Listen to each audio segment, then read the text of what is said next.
L'industrie laitière est l'un des secteurs clés de l'économie canadienne. Elle compte à son actif plus de 10 095 fermes et 514 usines de transformation laitière. La production de lait s'est élevée dans la dernière année à plus de 93 millions d'hectolitres, dont le tiers provient du Québec.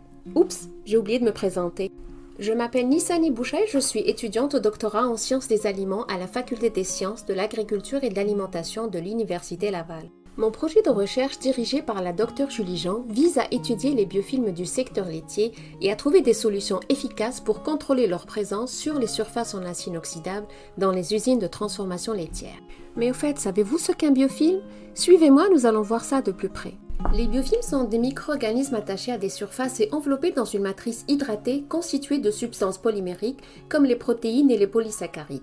Cette matrice isole et protège les cellules microbiennes du milieu externe.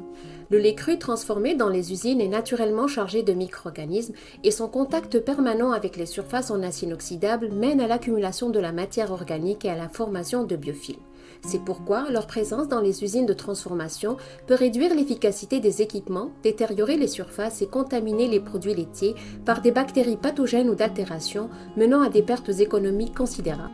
Nous pensons qu'un prélèvement adéquat et une connaissance plus précise de la composition chimique et bactérienne de ces biofilms laitiers nous permettra de développer des désinfectants qui cibleront spécifiquement les biofilms de l'industrie laitière. Ainsi, notre premier objectif est de produire des biofilms complexes constitués par la flore endogène du lait cru dans des conditions dynamiques et à différentes températures. Pour cela, nous utilisons le bioréacteur CDC contenant des lames en acier inoxydable et générant de fortes forces de cisaillement. Ce système nous permet de reproduire les biofilms des usines de transformation en mimant les conditions de leur formation. Nos résultats ont révélé que les biofilms formés à 4 degrés étaient essentiellement composés par les flores psychrotrophes et mésophiles.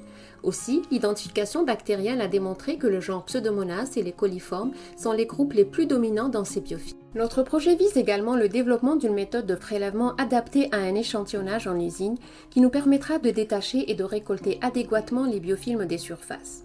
Aussi, la mise au point d'une technique combinant la sonication et l'éponge synthétique nous a permis un décrochage efficace des biofilms et une récupération similaire à celle obtenue par l'ultrasonication. L'acquisition de ces connaissances permettra une meilleure caractérisation bactérienne des biofilms laitiers et finalement le développement de différentes nouvelles formulations antibiofilms. Leur potentiel d'inactivation sera évalué à l'état statique par la méthode Henbeck et en conditions dynamiques en utilisant le bioréacteur CDC. Un meilleur contrôle des biofilms sera très avantageux pour les producteurs et les transformateurs laitiers qui pourront aisément répondre aux besoins d'une clientèle de plus en plus exigeante et qui est à l'affût de produits sécuritaires, de grande qualité sensorielle et de longue durée de conservation.